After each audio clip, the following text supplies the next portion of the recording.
Olá, bom dia. Nós vamos agora no capítulo 2 de Levítico para ver o que tem para nós ali. Levítico capítulo 2 tem menos sangue, porque é oferta de grãos, então você não vai ficar meio tonto assim, quase desmaiando. Vamos ler o Levítico capítulo 2 de um modo alternado. Eu leio um verso, vocês leem um outro.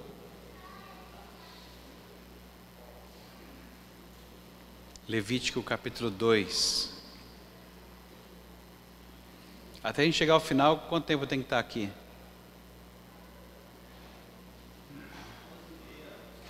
Não, para chegar em Levítico 26, 27. Tem que passar mais tempo aí.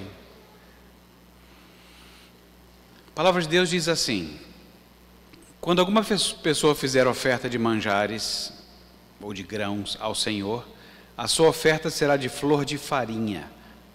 Nela, deitará azeite e sobre ela porá o melhor incenso.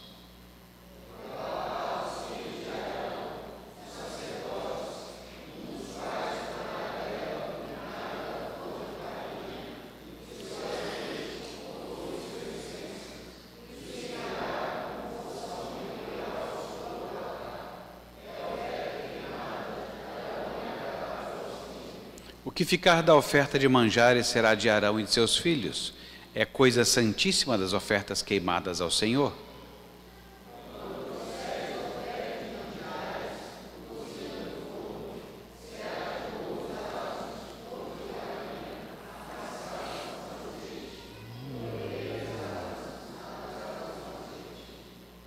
Se a tua oferta for de manjares cozida na assadeira, será de flor de farinha sem fermento amassada com azeite.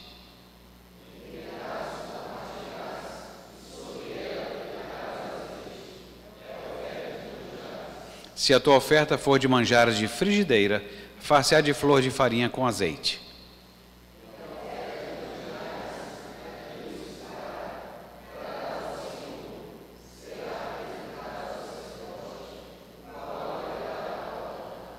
Da oferta de manjares tomará o sacerdote a porção memorial e a queimará sobre o altar.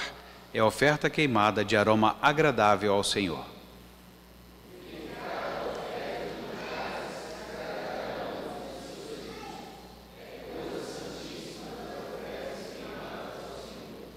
Nenhuma oferta de manjares que fizerdes ao Senhor se fará com fermento, porque de nenhum fermento e de mel nenhum queimareis por oferta ao Senhor.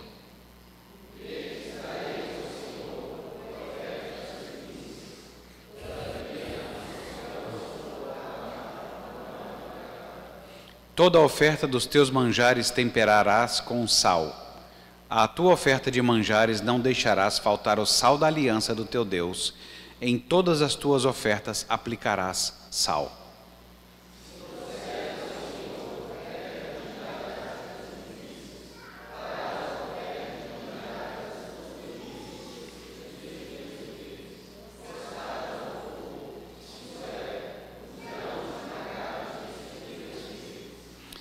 Deitarás azeite sobre ela e por cima lhe porás incenso. É oferta de manjares.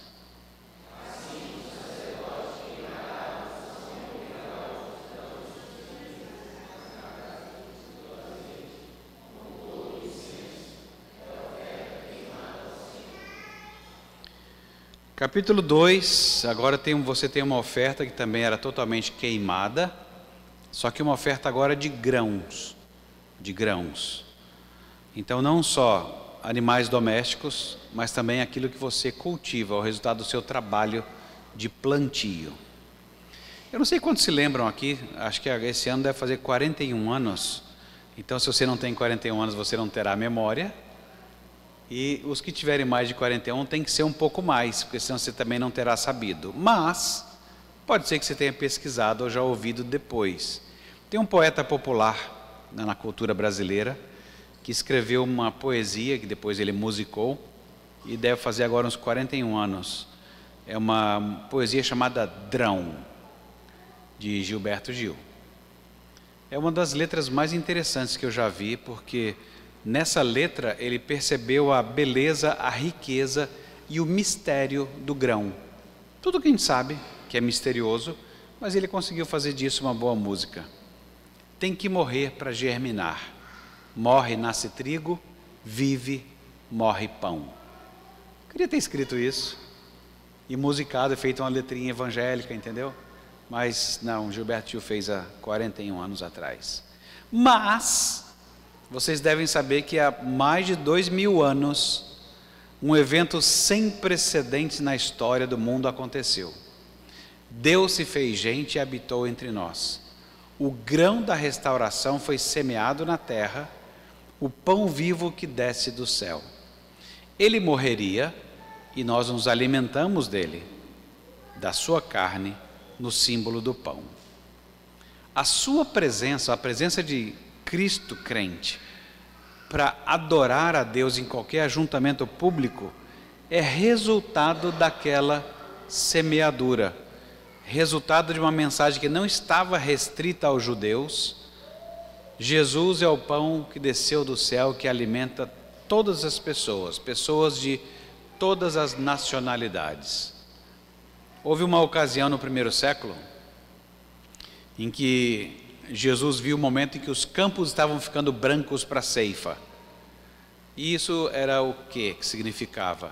Alguns gregos, ou seja, não judeus, alguns gregos se aproximaram e queriam ver Jesus. E Jesus disse assim: é chegada a hora de ser glorificado o Filho do Homem. Em verdade vos digo, se o grão de trigo caindo na terra não morrer, fica ele só. Mas se morrer, produz muito fruto. E isso ele estava falando dele mesmo. Jesus, ele tinha que morrer para germinar, até que ressuscitasse. Na nossa liturgia, Jesus ele continua se apresentando como o pão que nos alimenta, que foi partido para que a gente ficasse inteiro. Então o refazer, o rememorar essas coisas, reconta uma história. Então toda vez que você cultua a Deus, você de algum modo rememora essa história. E é uma história que você precisa saber de cor, para que a gente não se perca, porque outros grãos, outras raízes, outros frutos vão ser oferecidos para nós em liturgias concorrentes. E o objetivo você já sabe, é distorcer o nosso amor, é distorcer o nosso apetite. Deus então, vocês sabem que Ele nos ensina na palavra dEle com coisas bem simples. Deus lidou com ensino sobre pesca, o nascimento miraculoso a partir da morte de um grão, ou então da profusão da ceifa que você obtém de uma única semente. Mas cá entre nós, nem todos nós somos agricultores. O homem do campo, ele foi migrando para a cidade e esquecendo até como é que se sobe num coqueiro com a camisetinha surrada, entendeu? Aquela que você punha nos pés e subia no coqueiro. Eu não sei quantos de vocês já fizeram isso, é bem divertido. Hoje não consigo levar meu peso nem para colocar a camiseta na base do coqueiro. Mas quando o peso correspondia a uma certa massa considerável, leve, aí dava para subir no coqueiro. Talvez dê hoje ainda, mas o esforço vai ser um pouquinho maior. Aqui tem, acho que não, porque aqui não precisa também, né? O povo todo sabe. Mas em várias cidades, no mundo inteiro, em que o pessoal já perdeu essa conexão do que é um bicho, existem as fazendinhas da cidade. É tão, assim, é bonitinho e é meio ridículo. A pessoa fala assim, nossa, uma galinha, ó. Aí você fica assim, cara, alguma coisa aconteceu com o mundo, né, cara? E ficou muito estranho. A criança toda feliz porque viu uma cabra. Aí você fala assim, cara, a gente mudou demais da conta, né? Então, mas tem isso. Fazendinhas onde os pais levam as crianças para ficarem maravilhadas. Isto é um pintinho, meu filho. Porque tudo vem em caixa. Você come frango, mas frango é um nome genérico. É filezinho sassami. Filezinho sassami não tem vida. É filezinho sassami. Você frita e come. Aí quando você fala assim, você sabia que isso era uma galinha viva? Sério? Um filezinho sassami era uma galinha viva. Era.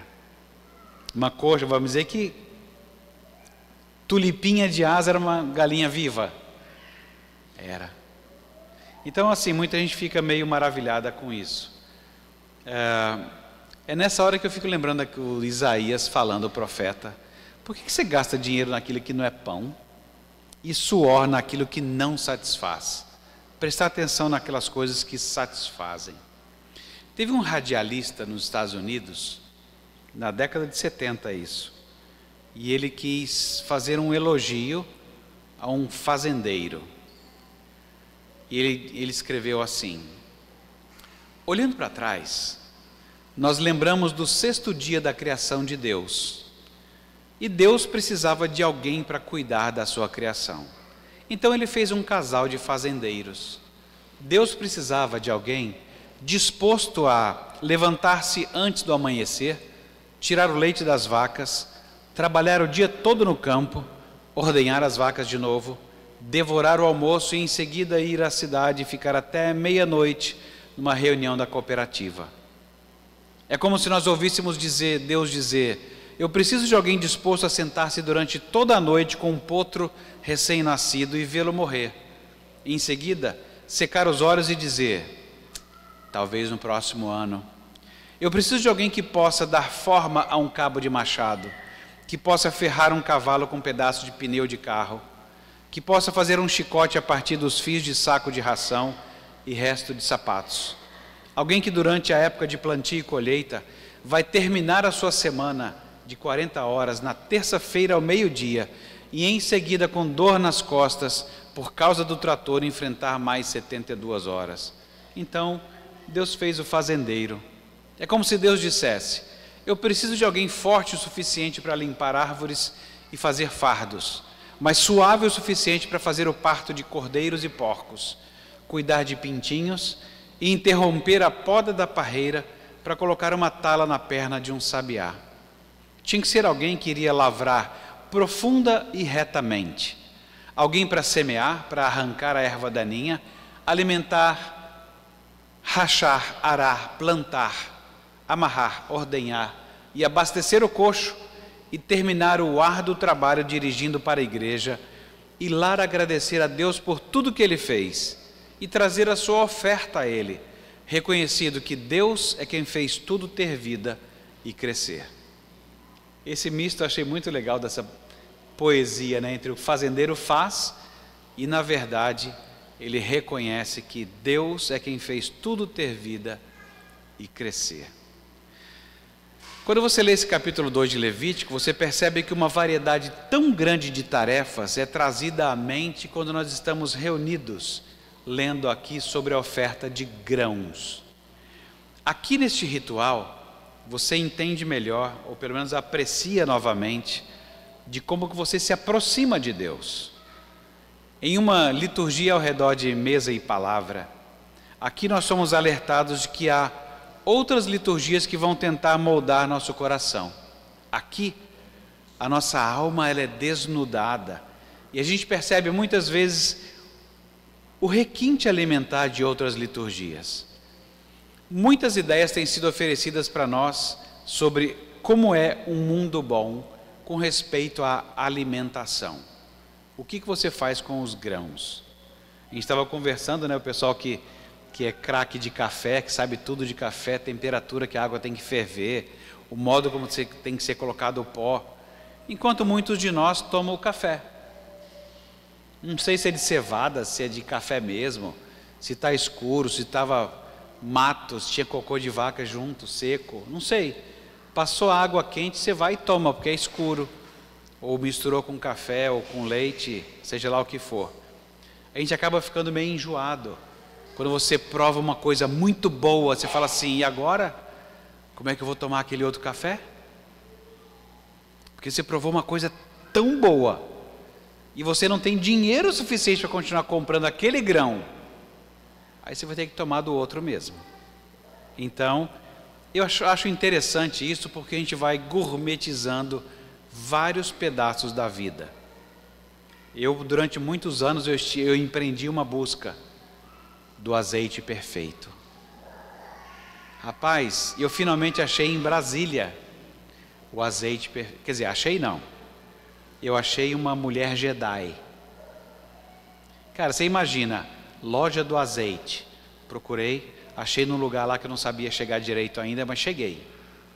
Cheguei lá, era um desses muquifinho, pequeno, como tem em Brasília, Dom Bosco, esse negócio pequenininho. Era um lugar assim, e eu vendo aquele mundo de azeite, me encantei. E eu em busca do azeite do Santo Graal. Falei, gente, eu tenho que achar esse azeite.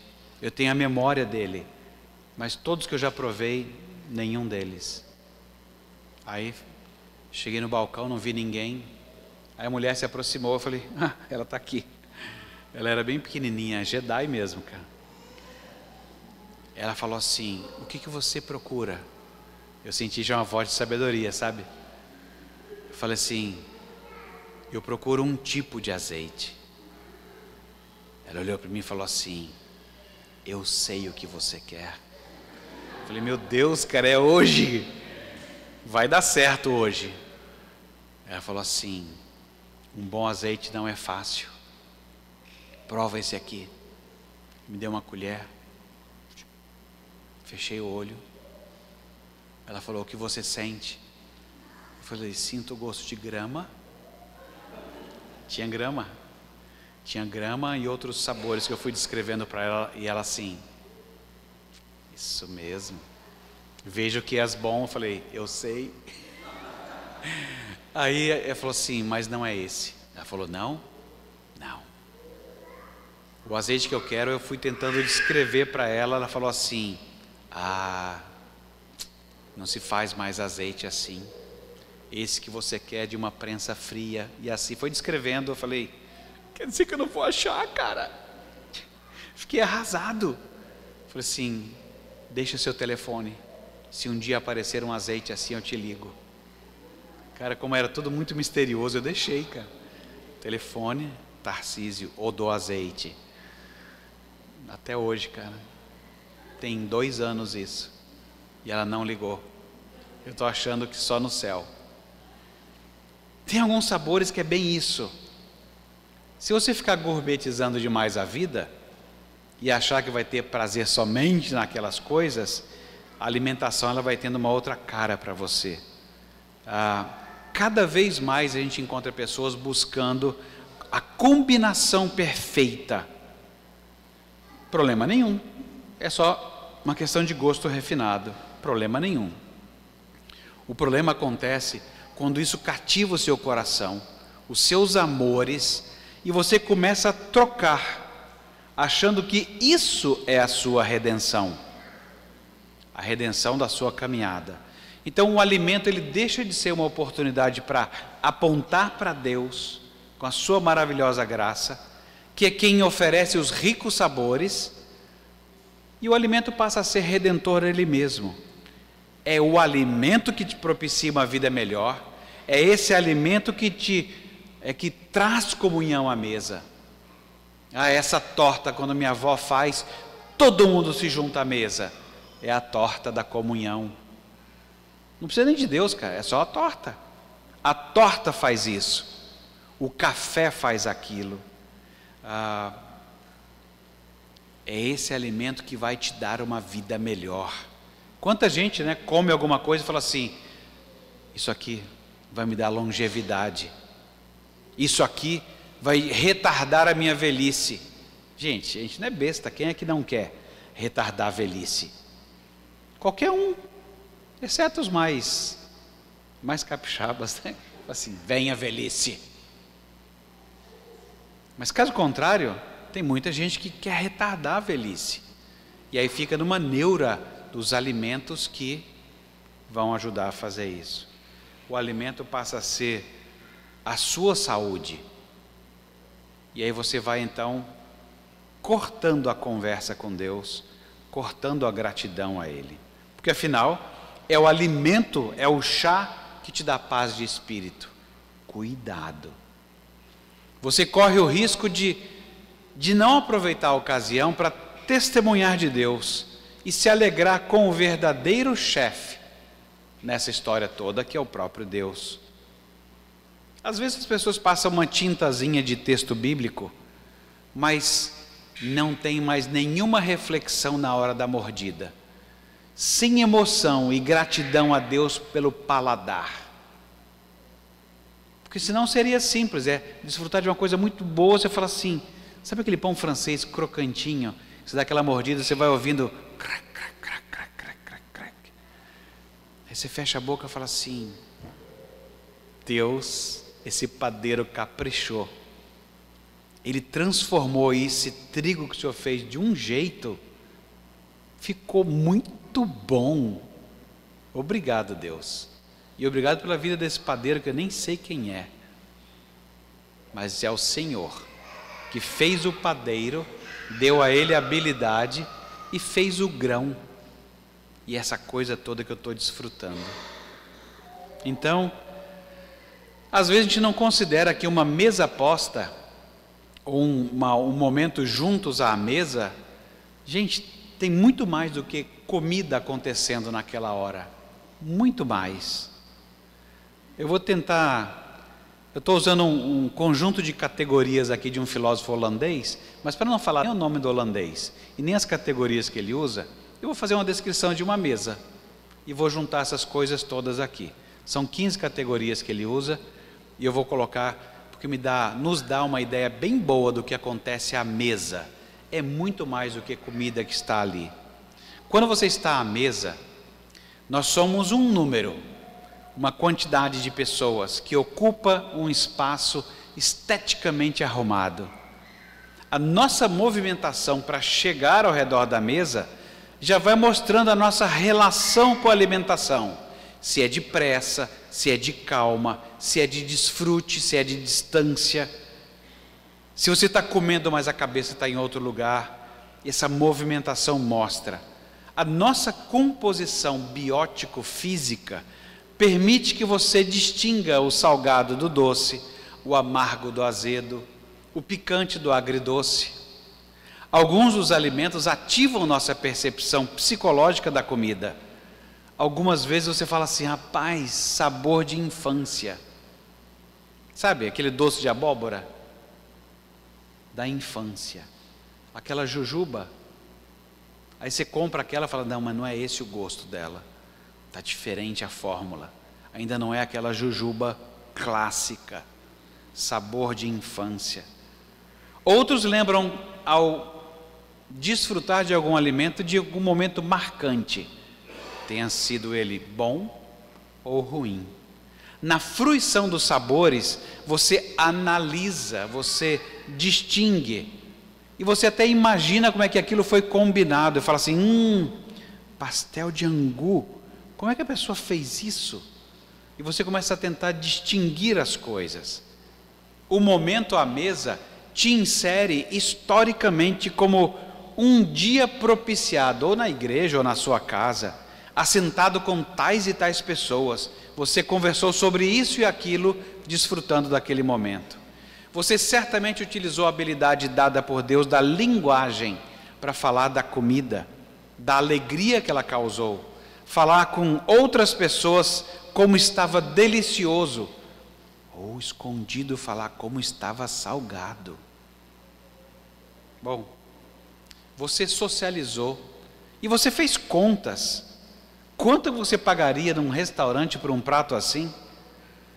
E você está tranquilo em casa, porque você sabe que em casa é buscada a excelência. No restaurante você fica vigiando os alfaces, levantando as folhas com cuidado, investigando. Mas se for em casa, você come sem pensar. A não ser que você desconfie de alguém em casa e fale assim, deixa que eu lavo o alface. Porque você não confia na outra pessoa. Mas caso contrário, você confia de olho fechado. E você sabe que desfrutou de um banquete financeiro. E a estética de cada prato, você olha e dá vontade de pegar. Não é à toa que querem já catar os docinhos, não é? Porque eles ficam com aquela cara de vem e me pega. Doce já é feito com essa cara, né? Vem, acaba comigo. E ele fica lá. E eu não sei porque a gente tem essa mania de deixar para depois. E ficar martirizando todo mundo. Podia já entrar e pegando o docinho, não é? Já entra, vai pegando. e uma outra leva para depois. Sai caro, né? Eu acho que sai. Bom, dá vontade de pegar. Quando você está à mesa, muitos utilizam o aspecto jurídico para dar ou exigir de cada um que é devido. Sabe aquela coisa de o pedaço do pudim está diferente? E eu vou brigar por isso? Já é uma cabeça jurídica. Geralmente quando a gente está aprendendo a quantidades, ele pegou mais, ela pegou mais, essa régua não está boa. E você também percebe a ética nesse momento de refeição. Agir eticamente vai além do que é devido, porque você dá mais do que é necessário. A ética muitas vezes fica oculta, mas esse momento de alimentação revela o que está oculto na ética da sua família. Em geral, a pessoa apenas come.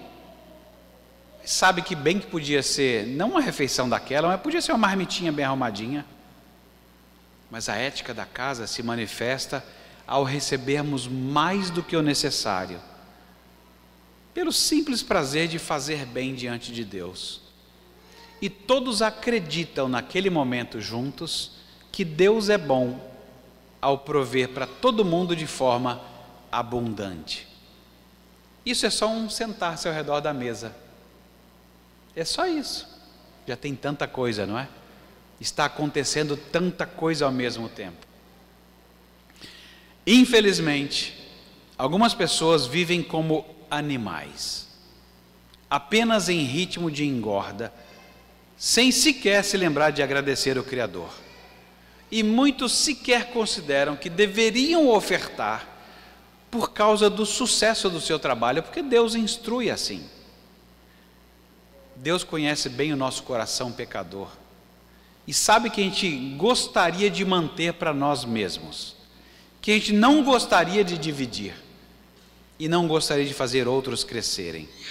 Então, quando Deus requer que a gente oferte, é para o nosso crescimento, porque se deixasse para a gente decidir, Deus, eu quero dividir, não.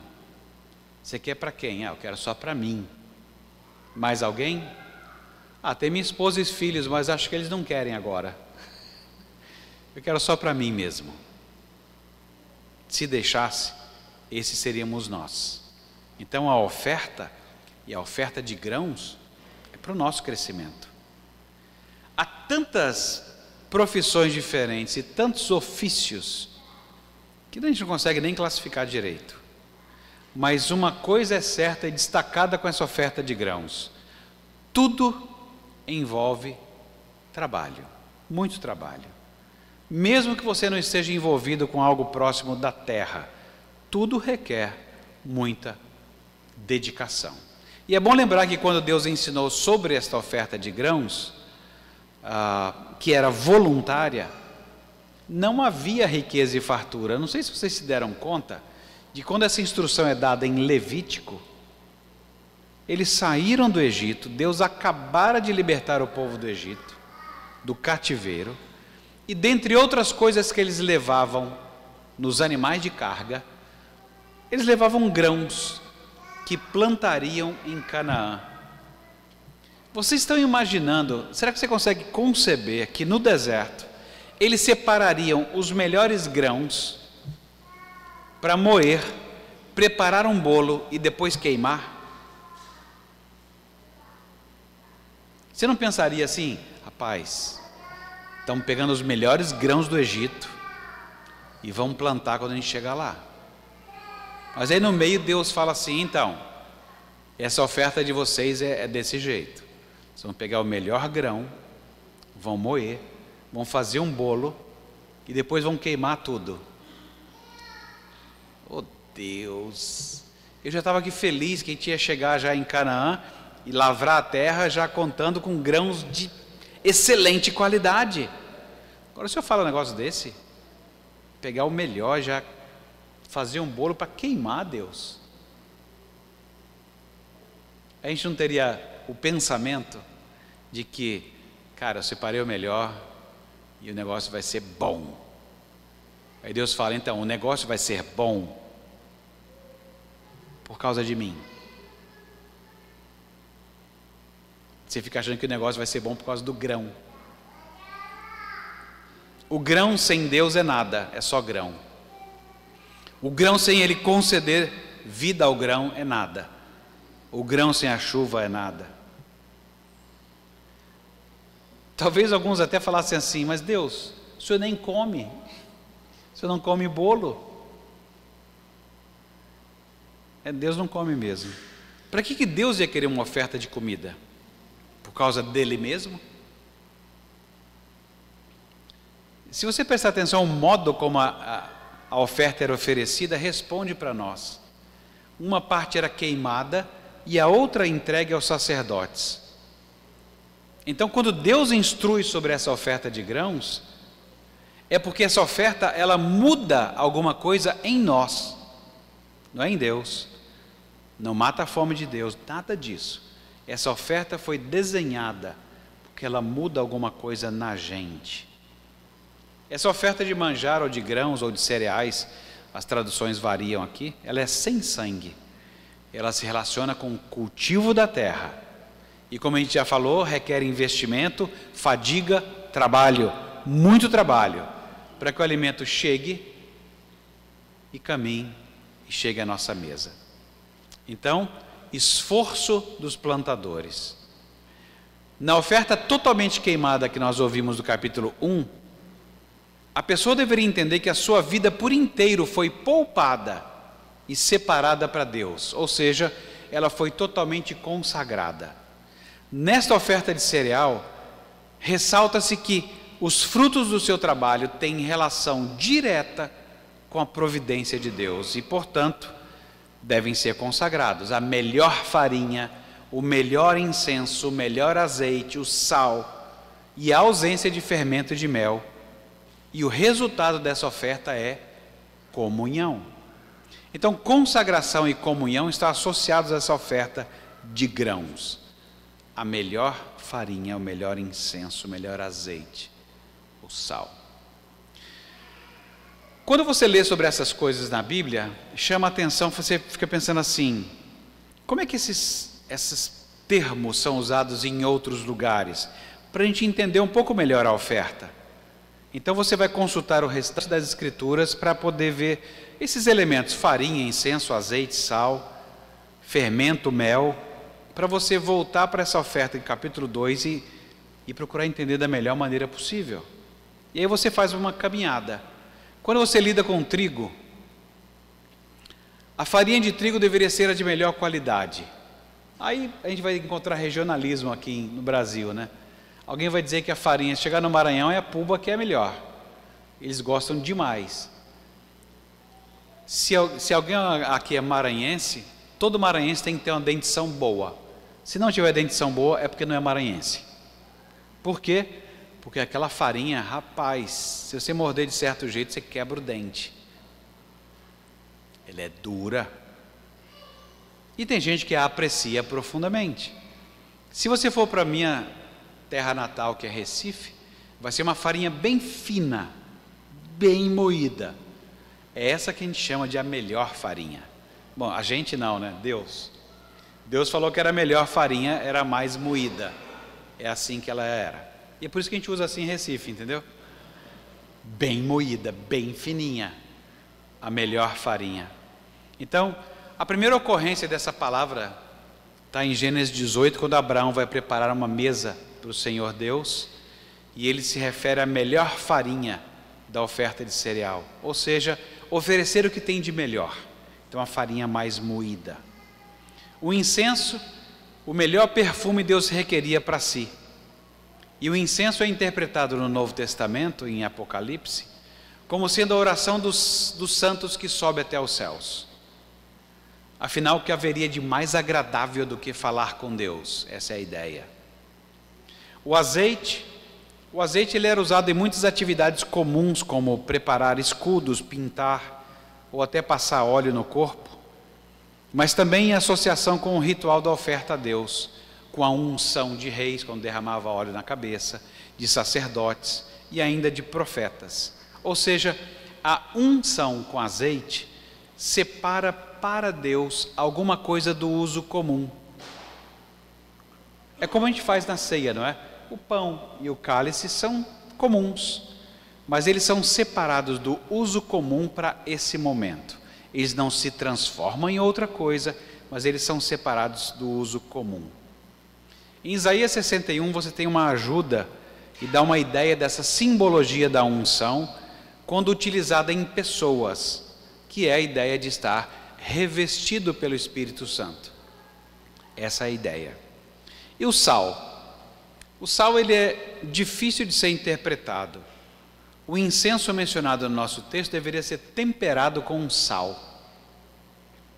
Nessa oferta de cereal, de grãos em Levítico, o sal deveria ser usado no preparo.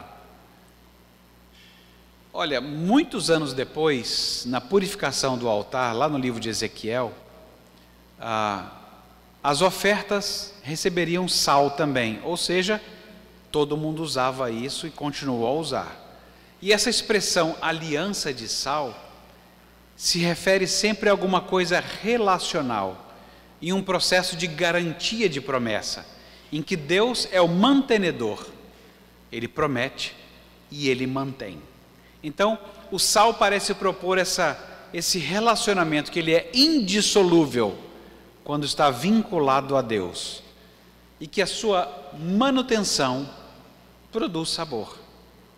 Então, se você pensar sempre em relacionamentos, a manutenção deles depende sempre de Deus, e é alguma coisa que em Cristo terá sempre sabor. Já o excesso de sal na Escritura é sempre associado à desolação, destruição, a juízo, virar uma estátua de sal. Fermento. O Novo Testamento trata o fermento como símbolo de corrupção, corrupção espiritual. Mas tem um texto em Lucas que o reino de Deus é comparado ao fermento. A ideia, parece que dessa oferta que a gente tem em Levítico 2, é de se alguma transformação vai ser feita, é Deus quem a fará. Sabe, você fala assim, eu quero fazer um bolo bem grande, vou chamar o fermento aqui, chegar junto e fazer o bicho ficar bolão. Aí Deus fala assim, não, a minha oferta é sem fermento. Se alguma coisa tiver que acontecer, sou eu quem vou fazer, não é o fermento. E se algum sabor vai ter, sou eu quem dará, não ponham mel. Então, não ter fermento, não ter mel, é que se é para ter sabor ou crescimento, é para ter certeza que é Deus quem faz isso. Então essa oferta de cereal aqui ressalta que o fruto do trabalho das pessoas tem relação direta com a providência de Deus, e o melhor de tudo seria queimado para Ele. A outra parte serve para as pessoas que se afadigam nessa profissão de instruir a vontade de Deus. Isso me deixa desconfortável sempre como pastor, né? Porque eu fico lembrando, era o sacerdote que tinha que comia desse bolo, né? Uma parte era oferecida para Deus e a outra fala assim, pastor Milton, o senhor é sua casa. Eu falo, rapaz, eu fico lembrando do Elias lá, a mulher lá, pobre, o que você tem? Farinha, faz um bolo para mim e traz. Rapaz, a mulher já era pobre, e o profeta para fazer um bolo para ela, para ele comer, e depois a gente conversa. Acho que eu vou fazer assim lá na igreja, cara. A gente não sei, quero saber se vocês têm dinheiro ou não, eu quero um bolo. Pode ser Red Velvet, pode ser esse aí, e só um bolinho. Aí vocês trazem, depois eu prego a palavra de Deus para vocês. Ia ser legal, não ia? Acho que o pessoal não ia levar muito a sério, né? Falei assim, esse pastor está pensando o quê? Acho que foi, talvez a viúva tenha pensado isso, olhar para Elias e falar assim, mas tu é atrevido, cara. E eu aqui pobre, você me pedindo um bolo. Bom, o que Deus faz com essa oferta é ensinar o seu povo que seja lá o que tenha vindo à sua mesa, é presente dele. E somente Ele pode transformar e fazer crescer o que é necessário para a sua subsistência. Isso eu tenho que me lembrar sempre. E o que Deus propiciar para mim, para a minha existência, eu tenho que perceber, de algum modo, prazer nisso, mesmo sem o docinho do mel. Porque é fácil sentir prazer quando está docinho, não é? Assim, gente, está tão gostosinho.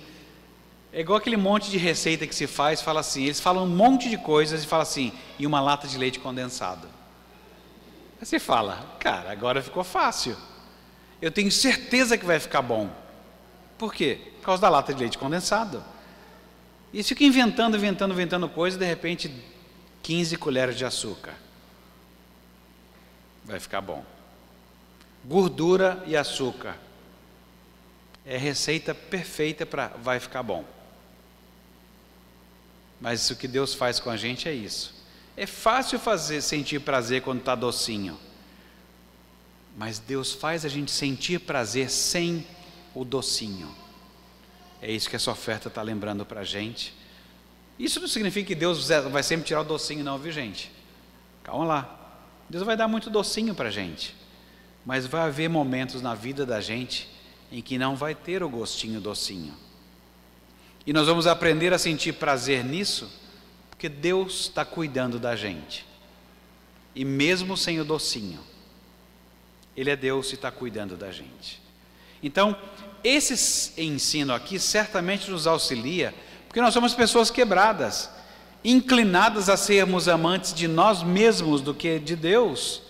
Nós somos tendentes a escolher o melhor para nós mesmos, ainda que envolva a nossa escravidão. Lembra do povo reclamando no deserto?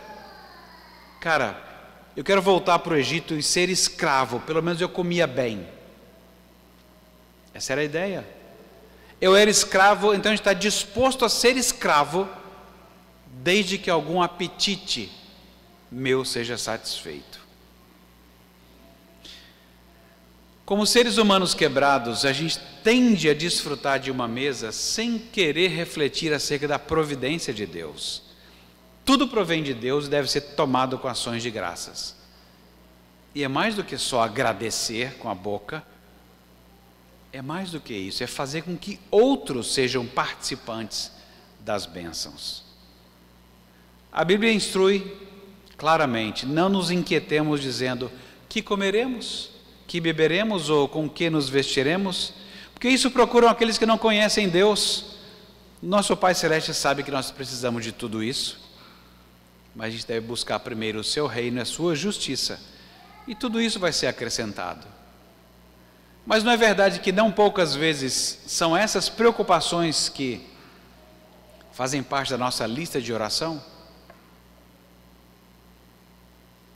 Eu não sei se você percebeu, mas a gente é muito parecido com esse pessoal da época de Levítico 2, em peregrinação à terra de descanso.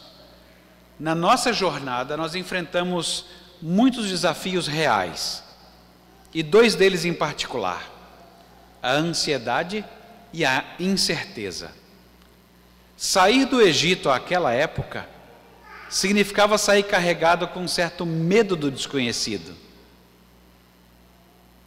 E a história bíblica mostra que o povo de Deus preferiu, em dado momento, até mesmo ser escravo, mas ter uma certa consistência na vida.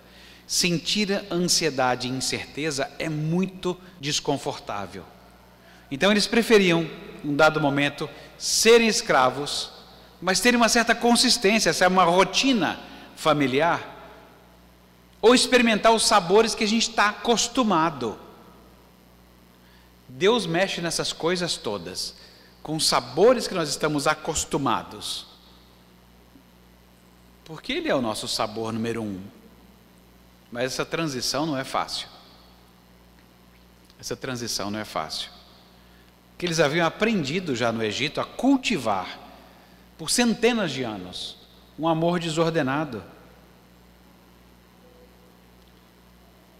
Aquele povo no deserto, eles eram aquilo que amavam. Eles não amavam aqueles alimentos, eles amavam ser escravos. Eu imagino que aqueles primeiros momentos no deserto deve ter sido muito apavorante. Porque não tem coisa mais apavorante do que liberdade.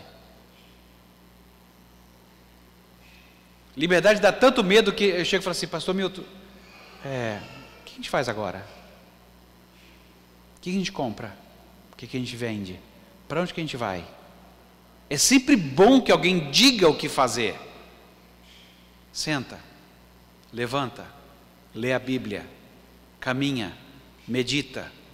É tão bom quando alguém diz para você o que fazer, do que chegar e falar assim, pai, posso ir ao parque? Você já é bem grande? Resolve aí. Você já sabe se fez as tarefas ou não, se vai dar tempo ou não, resolve aí. Resolve aí. Não, me diz se eu posso ou não posso. Eu não quero a responsabilidade da liberdade. Eu quero que alguém me diga o que fazer. Porque às vezes, inclusive, a pessoa sabe que se eu for ao parque, não vai dar tempo de fazer aquela outra tarefa, e eu ajeito uma coisa com a outra. Na verdade, você tem alguns pensamentos já, mas você escolhe que outra pessoa decida para você, porque liberdade apavora. A libertação de Deus, então, ela nos confronta primeiro com as escuras sombras. Tudo fica muito difícil, eu não quero decidir. Mas depois vem a invasão da luz com Jesus Cristo, que ilumina todo ser humano que o confessa. Mas Ele vai fazer precisamente a mesma coisa, Ele vai nos libertar. E verdadeiramente seremos livres. E o que você vai fazer? Eu vou perguntar se pode fazer isso. Você não quer meditar um pouquinho na palavra do Senhor? Claro que a gente precisa sempre de ajuda com as coisas que Deus instrui, para isso Deus estabelece pessoas para instruir. Mas você não vai ficar perguntando o tempo inteiro para os seus pastores o que é para fazer ou não é para fazer. Você vai ter muitos momentos que você vai ter que decidir. Eu fico me perguntando às vezes, como é que aquele povo pôde amar tanto a escravidão, não é? Claro, estou perguntando eles, mas pensando em mim mesmo, né? Como é que a gente ama tanto a escravidão? Eu acho que a resposta é bem simples, acho que eles não pensavam no assunto. Eles habitavam a escravidão. Era isso, era a roupa deles. O hábito deles estava em ser preso, em gostar disso. O amor era desordenado. Pelo menos eles tinham plano de saúde, uma economia estável, uma alimentação farta e temperada. O que eles querem mais?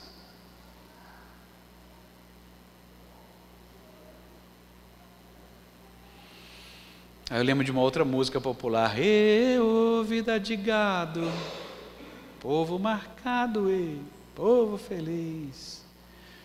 Tem um autor que fez uma introdução ao pensamento desse autor holandês. Ele dá um exemplo muito interessante. Quando a gente é criado à imagem de Deus, é como uma explosão de sabores.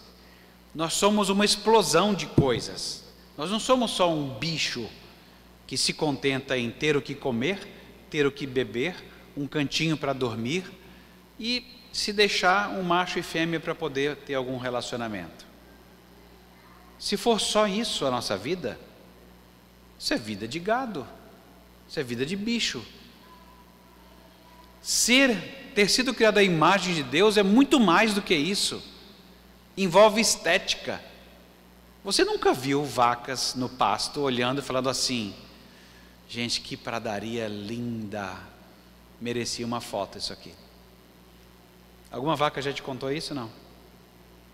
Ou alguma vaca já chegou para você e falou assim: vai devagar, tem outras vacas chegando ainda, vamos comer devagar porque tem outras. Alguém já pensou que uma vaca pense isso? Ou que discuta, então, quebra pau de vacas, você não tem o direito de fazer isso. Direito? Ou então, chega uma vaca e fala assim: rapaz, Só que dá para a gente comer e vender. Dá para fazer dinheiro com esse prado aqui. Estou vendo esse mato aqui é bom, a gente pode fazer algum dinheiro. Sabe, vacas holandesas que vêm por aí? Não, não tem nada disso, porque tudo isso é expressão de quem foi criado à imagem de Deus. É por isso que quando eles não pensavam no assunto, e eles habitavam a escravidão, o hábito estava em ser preso e gostar disso. É um amor desordenado. E acontece assim, ó, muito rápido. Quer ver quão rápido? Lembra da história de Sansão? Sansão foi um dos juízes levantados por Deus. Com outros juízes você tem um ciclo, às vezes era de 40, eles ficavam 40 anos cativos de um outro povo, e aí começavam a lamentar a Deus, buscavam a Deus e Deus levantava um juiz. Quando Deus levanta Sansão, a diferença no ciclo é que ninguém buscou a Deus e lamentou estar escravo. Quando Sansão vai libertar o povo, é porque Deus quis. Porque o povo não estava mais lamentando porque estava escravo. A gente se acostuma. Essa frase não é bem nossa brasileira? Tá ruim, mas tá bom. Não é nossa? É frase de gado. Tá ruim, mas tá bom. É frase da escravidão.